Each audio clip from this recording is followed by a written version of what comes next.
Hi good afternoon. आप सभी का एक बार फिर से स्वागत है आपके अपने चैनल ऑनलाइन में सलाह है। बच्चों, आज के इस वीडियो में हम जो है आपके लिए लेके आए हैं राष्ट्रीय आय आधारित छात्रवृत्ति के बारे में जानकारी। और इस वीडियो के अंदर है ना, आवेदन से लेके आप तैयारी कैसे करेंगे इसके बारे में पूरी जानकारी आपको देने वाले हैं हम। तो चलिए बच्चों, शुरू करते हैं आज का वीडियो शुरू करने से पहले ये प्रेरणादायक सुविचार है और ये कुछ सफलताएं हैं हमारी। विचार ये है, समय इंसान को सफल नहीं बनाता बल्कि समय का सही इस्तेमाल इंसान को सफल बनाता है।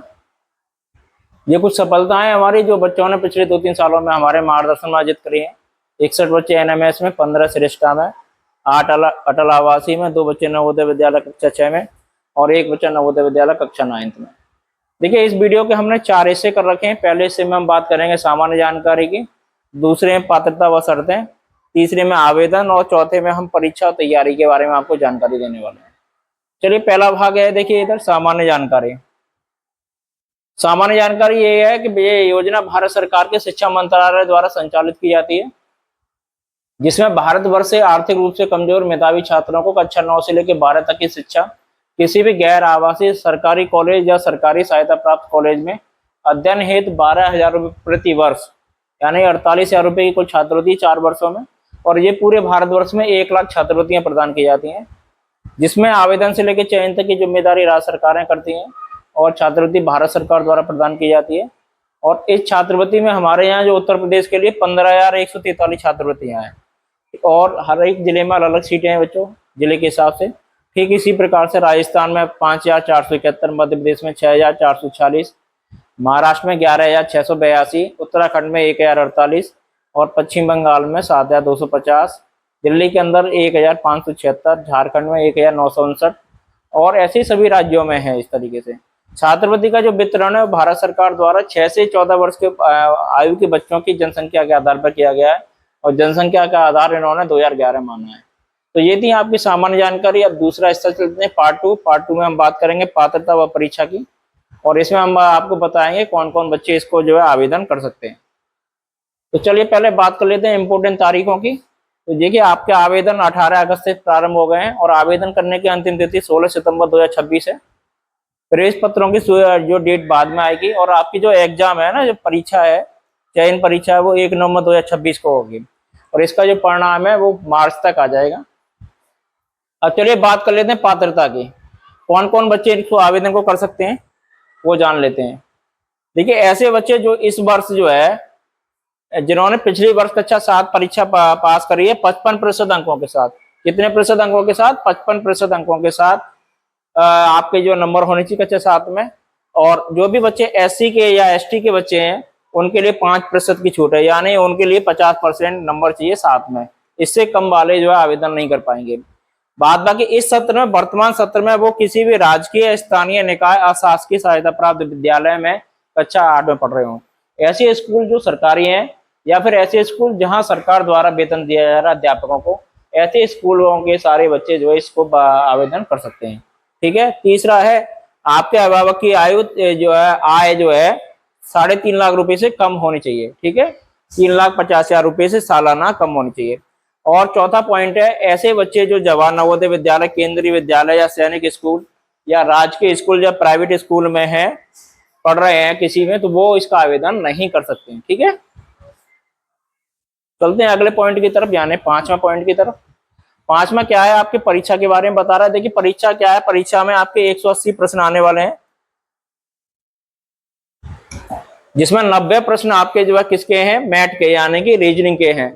इसमें 90 में कई तरह की रीजनिंग आएगी, करीब 10 प्रकार के रीजनिंग के प्रश्न आते हैं। बाद बाकी दूसरे भाग में 35 प्रश्न विज्ञान से होते हैं, 35 सामाजिक विज्ञान से, 20 प्रश्न गणित के आते हैं। तो कुल मिला के 180 प्रश्न रहने वाले हैं और 180 मिनट ही आपको सॉल्व करने के लिए मिलेंगे, यानी 3 घंटे का समय रहेगा। प्रत्येक प्रश्न के लिए 1 अंक है, नेगेटिव मार्किंग नहीं है और परीक्षा का आयोजन प्रत्येक शहर में किया जाएगा। अभी आप देखिए, बात कर लेते हैं बच्चों चयन की। चयन क्या है, इसमें देखो छात्रवृत्ति के लिए जो मिनिमम नंबर है वो आपको है ना, जनरल और ओबीसी वाले बच्चों के लिए 40% लाना आवश्यक है। दोनों जो सेक्शन है जो मैंने भाग बताए हैं, मैट और सेट, दोनों को मिला के आपको 72 प्रश्न ऐसे हैं जो सही करने पड़ेंगे। किसको? जनरल और ओबीसी वाले बच्चों को। जनरल और ओबीसी वाले बच्चों को कम से कम 72 प्रश्न हल करने आवश्यक है। और जो भी SC और ST के बच्चे हैं उनके लिए 57 प्रश्न होना आवश्यक है, ठीक है, 57। इससे कम अगर आप प्रश्न करते हैं तो आपका चयन नहीं होगा, बेशक आपके जिले में सीटें खाली रह जाएं। अच्छा, इसके बाद क्या है कि इतने नंबर जो प्राप्त करने वाले सारे बच्चों को छात्रवृत्ति नहीं मिलेगी नहीं मिलेगी। अगर इससे एबव वाले बच्चे अगर ज्यादा पास हो जाते हैं, जैसे मान लीजिए आपके जनपद में 120 सीटें हैं और 120 जो है बच्चों जो के नंबर 78 नंबर से एबव आ जाते हैं, तो 78 नंबर वाले तक ही छात्रवृत्ति मिलेगी, बेशक आपके 73 नंबर हो या 74 नंबर हो। ठीक है, समझ में आ रहा है? तो आपको 72 नंबर लाने के साथ साथ जिले की मेरिट में आना भी आवश्यक है। चलते हैं भाई चयन के उपरांत। चयन के उपरांत क्या है, आपको है ना 9 से 12 तक की पढ़ाई पहला पॉइंट है इसके अंदर। यदि आपका सिलेक्शन हो जाता है, आपको सर्टिफिकेट मिल जाता है, उसके बाद आपको 9 से 12 तक की पढ़ाई जो है किसी भी राजकीय, स्थानीय निकाय या शासकीय सहायता प्राप्त स्कूल में ही करनी है। नवोदय विद्यालय, केंद्रीय विद्यालय, सैनिक स्कूल या राज्य के ऐसे स्कूल जो आवासीय हैं और सरकारी हैं, उन बच्चों को भी यह छात्रवृत्ति नहीं मिलेगी। ठीक है, तो राजकीय, स्थानीय निकाय और शासकीय सहायता प्राप्त में निरंतर संस्थागत मतलब जो है आप प्राइवेट या घर बैठ के जो पढ़ाई कर रहे हैं ऐसे बच्चों को नहीं मिलेगी, आपको रेगुलर बेस पे जो एडमिशन लेंगे उन्हीं को मिलेगी। और आपको कक्षा 8 में 55% के नंबर जो प्राप्त करना आवश्यक है। छात्रवृत्ति जारी रखने के लिए आपको जो है 9th और 11th पहले प्रयास में ही पास करना आवश्यक है और कक्षा 10 में 60% अंकों की जो है पात्रता है। ठीक है, 5वां पॉइंट देखेंगे, अगर आप है ना प्रत्येक वर्ष NSP पोर्टल पे जाके आप अपना रजिस्ट्रेशन डाटा अपलोड करेंगे और इसको सत्यापन की प्रक्रिया पूर्ण कराएंगे, जब भी हर वर्ष आपको छात्रवृत्ति मिलेगी। ठीक है, अब चलिए भाग 3 शुरू कर लेते हैं, आवेदन की प्रक्रिया। अब आवेदन की प्रक्रिया है, यदि आप है ना चाहे तो घर बैठ के फोन से या लैपटॉप से इस वीडियो को पूरा देख के घर बैठ के फॉर्म खुद से भी भर सकते हैं। ठीक है, तो आवेदन की प्रक्रिया करने के लिए आपके जो 4-5 कागज है ये आपके पास होने चाहिए। सबसे पहले एक स्कूल का प्रमाण पत्र जिसका साइज 90 से 150 KB और जाति प्रमाण पत्र, इसका भी साइज 90 से 150 KB, आय प्रमाण पत्र, इसका भी साइज 90 से 150 KB और फोटो आपका 90 से 10 से 30 KB और छात्र हस्ताक्षर है आपके, ये भी 10 से 30 KB है। तो आप करेंगे क्या, इसके जो है इनका जो है इस तरीके से बना लेना, इसका 100 KB का बना लेना, इसका 100 KB का, इसका भी 100 KB का, इसका 20 KB का और इसका 20 KB का, दोनों का साइज बना के अपने फोन में सेव कर लेना। जब फॉर्म को भरना शुरू करना, फॉर्म को साइज सेट करने के लिए आप चाहें तो इस वाले जो वेबसाइट का प्रयोग कर सकते हैं, बढ़िया वेबसाइट है। आगे देखिए, ये जो आपका आवेदन है कई चरणों में यानी कि 5 चरणों में भरा जाएगा। पहले चरण में आप रजिस्ट्रेशन करेंगे, दूसरे चरण में आप स्कूल का सेवा प्रमाण पत्र वो निकालेंगे, फिर तीसरे चरण में अपने कागज अपलोड करेंगे ये चारों, चौथे चरण में अपने जाति प्रमाण पत्र अपलोड करेंगे और 5वें चरण में फाइनल प्रिंट निकाल लेंगे। चलिए शुरू करते हैं। देखिए भाई, सबसे पहले आपको है ना आवेदन करने के लिए आपको entdata.coin पर जाना पड़ेगा। वहां इस तरीके से ये पेज खुल के आ जाएगा। इसके बाद आप है ना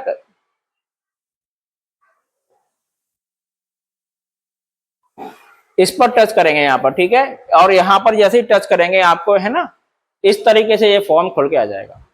इसके बाद आप रजिस्ट्रेशन पर आ जाएंगे,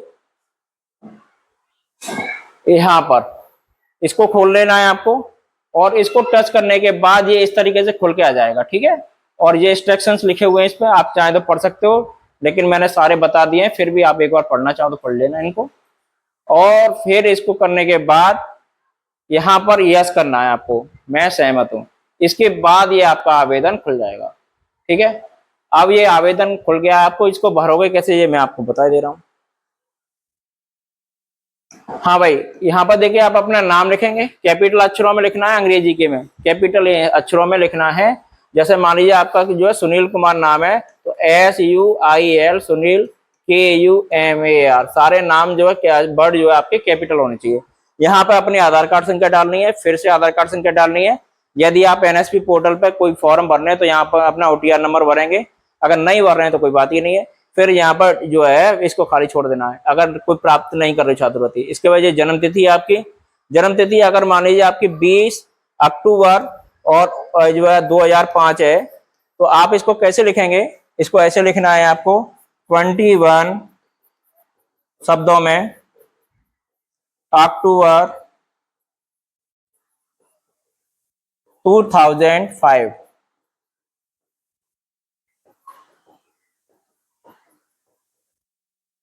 अब चलते हैं आगे, ठीक है, अगले पॉइंट की तरफ। हाँ चलिए देखते हैं आगे भाई, आगे क्या है। हाँ आगे अपने पिता का नाम भरना है यहाँ पर, है ना, श्री नहीं लगाना, सीधे नाम लिख लेना है, ठीक है। यहाँ माता का भी नाम लिखना है आपको कैपिटल अक्षरों में, जैसे आपने नाम लिखा है। यहाँ पे आप है ना मेल फीमेल चुनेंगे, लड़के मेल चुनेंगे, लड़कियां फीमेल। यहाँ पे अपना निवास स्थान आपको चूज करना है। इसके बाद अपनी जाति चूज करनी है, सामान्य वर्ग के हो, अनुसूचित जाति, पिछड़ा वर्ग, ये आवश्यक है। इसके बाद जाति प्रमाण पत्र क्रमांक डालना है और जारी होने का दिनांक भरना है, ठीक है। इसके बाद आपको जो है अगर दिव्यांग है तो दिव्यांग प्रमाण पत्र का क्रमांक भरना है और इसकी दिनांक भरनी है, किस तारीख में प्रमाण पत्र बना हुआ है, ठीक है। यहाँ पर आप अपना पता भरेंगे, इसके बाद जिला भरेंगे, फिर पिन कोड भरेंगे, इसके बाद अपना मोबाइल नंबर भरना है यहाँ पर, यहाँ एक मेल आईडी भरनी है आपको, ठीक है। इतना करने के बाद आगे आ जाएंगे, यहाँ पर ये आपके स्कूल की डिटेल पूछी गई है।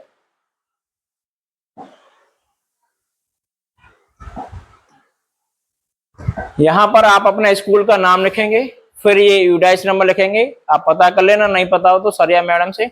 यहाँ पे अपने स्कूल का पता लिखना है, उसकी तहसील लिखनी है स्कूल की, यहाँ पे स्कूल का ब्लॉक लिखना है, फिर अपना जिला लिखना है, जिस स्कूल में आप जिस जिले में आप पढ़ रहे हैं, फिर यहाँ पिन कोड डालना है और यहाँ पर स्कूल जिस क्षेत्र में स्थित है, शहरी में स्थित है या ग्रामीण में, वो चूज करना है, ठीक है। इसके बाद ये आपके इनकम का आ जाएगा, यहाँ पर आपको इनकम देखनी है कितनी है आपके पास सर्टिफिकेट, फिर इनकम का सर्टिफिकेट का यानी कि आय का प्रमाण पत्र क्रमांक है और आय प्रमाण पत्र की दिनांक बननी है। यहाँ परीक्षा का माध्यम है, हिंदी या अंग्रेजी में से एक चूज करना है। इसके बाद परिवार के सदस्यों की संख्या लिखनी है, यहाँ पर अपने भाइयों की संख्या लिखनी है, बहनों की संख्या लिखनी है। इसके बाद अगला है पिताजी का व्यवसाय, पिताजी क्या काम करते हैं वो यहाँ पर भरना है, पिताजी कितने पढ़े लिखे हैं वो भरना है यहाँ पर। फिर यहाँ माताजी का क्या व्यवसाय है, अगर गृहिणी है तो गृहिणी चूज करना, हाउसवाइफ। इसके बाद यहाँ पर माताजी का जो शैक्षिक योग्यता बननी है। इतना सब करने के बाद हाँ भाई आगे है ना, अब आपको यहाँ पर इतना सब करने के बाद प्रीव्यू करना है। प्रीव्यू करने से पहले आप यहाँ पर स्थान और भर लेंगे बेटा, ठीक है। प्रीव्यू करने के बाद यहाँ स्थान भर लेंगे, फिर यहाँ प्रीव्यू करेंगे, फिर सबमिट कर देंगे, तो इससे आपका ये आवेदन आपका पूर्ण हो जाएगा, ठीक है। इसके बाद आवेदन पूर्ण होने के बाद ये रजिस्ट्रेशन नंबर आ जाएगा। अगर रजिस्ट्रेशन नंबर आ जाएगा, इसके बाद आप इसको यहाँ से कॉपी कर लेना, ठीक है। प्रिंट तो कर लेना, लेकिन इसको रजिस्ट्रेशन को कॉपी करके सेकंड स्टेप को इस यहाँ पर आकर टच कर देना है। जैसे टच करोगे फिर से वापस आ जाएंगे यहाँ पर और यहाँ स्कूल सर्टिफिकेट पर जो है टच करना है।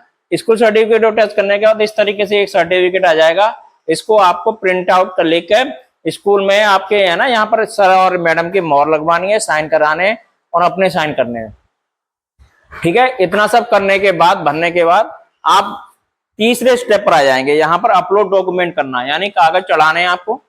तो तीसरा स्टेप करने के लिए फिर से आप है ना रजिस्ट्रेशन नंबर को कॉपी करके रख लेना। तो सबसे पहले स्कूल सर्टिफिकेट अपलोड करेंगे ए पर, ठीक है। फिर स्कूल सर्टिफिकेट को यहाँ पे देखिए कॉपी में पेस्ट मारेंगे, फिर चूज फाइल करेंगे, सेव कंटिन्यू कर देंगे। इसके बाद ठीक है, ऐसे ही आपको क्या करना है, अगला काम करना है, जाति वो क्या कहते हैं आय प्रमाण पत्र अपलोड करना है, फिर अपना फोटो लगाना है, साइन लगाना है। तो ये ध्यान रखना, मैंने जो साइज बताया उसी का साइज रखना चाहिए। साइन और फोटो 10 KB से 30 KB तक रहेंगे और आपका जो है प्रमाण पत्र और तुम्हारा इनकम सर्टिफिकेट का साइज 90 KB से 150 KB तक रहेगा। ये चारों चीज अपलोड करने के बाद आप आ जाएंगे जाति पर, ठीक है। सामान्य वर्ग के अभ्यर्थी इसको नहीं अपलोड करेंगे, ओबीसी और एसटी वाले जो बच्चे अपलोड करेंगे। तो फिर से आप इसको रजिस्ट्रेशन को बार बार भरना पड़ेगा, इससे बढ़िया इसको कॉपी करके रख लेना, ठीक है। फिर सेव एंड कंटिन्यू कर देंगे। इसके बाद ये चारों कागज अपलोड करने के बाद द्वारा समय, ये बहुत इंपॉर्टेंट बात है, देखिए आपने ये अपलोड कर दिया, यहाँ पर ये अपलोड कर दिया इनकम सर्टिफिकेट, फिर फोटो अपलोड कर दिया, फिर साइन अपलोड कर दिए, इसके बाद कास्ट सर्टिफिकेट अपलोड कर दिया, ठीक है। इसके बाद अगर दिव्यांग है तो दिव्यांग सर्टिफिकेट भी अपलोड करना है, अगर फ्रीडम फाइटर है का सर्टिफिकेट है तो वो भी अपलोड करना है। इतना सब करने के बाद आपको फिर से वापस यहाँ आना है फाइनल प्रिंट पर। कहाँ आना है, फाइनल प्रिंट पर। अब फाइनल प्रिंट आप जब प्रिंट कर लेंगे इस तरीके से ये प्रिंट होके आ जाएगा। इसको अपने पास प्रिंट को रख लेना निकाल कर, ठीक है। इस तरीके से ये आपका आवेदन पूरा हो जाएगा। चलिए चौथे भाग की तरफ आ गए हैं हम। तैयारी कैसे करें। तो चलिए देखते हैं भाई। तैयारी करने के लिए आप है ना ऑनलाइन ऑफलाइन अगर किताबें अगर आपके विद्यालय में तैयारी कराई जा रही है तो बहुत अच्छी बात है। किसी भी जो पब्लिकेशन की आप किताब लेके तैयारी कर सकते हो। ऑनलाइन मोड के लिए ये हमारा चैनल है बच्चों, ऑनलाइन मैथशाला। यहाँ पर आप है ना पूरी निःशुल्क रूप से तैयारी कर सकते हो। यहाँ पर आपको प्रैक्टिस सेट और सारे वीडियो बिल्कुल फ्री मिलने वाले हैं। तो जो भी बच्चों ने अभी तक चैनल ज्वाइन नहीं किया, चैनल से जुड़े आए ताकि अधिक से अधिक बच्चे जो है इसका फायदा ले पाए। ठीक है बच्चों, ठीक है बच्चों, आज के वीडियो में इतना ही। और वीडियो पसंद आए तो इसे लाइक शेयर जरूर कर दिया करें ताकि ये अधिक से अधिक बच्चों तक पहुंच पाए और अधिक से अधिक बच्चों का जो है भला हो पाए। ऐसे ही पढ़ते रहिए, मिलते हैं अगले वीडियो में नए टॉपिक के साथ।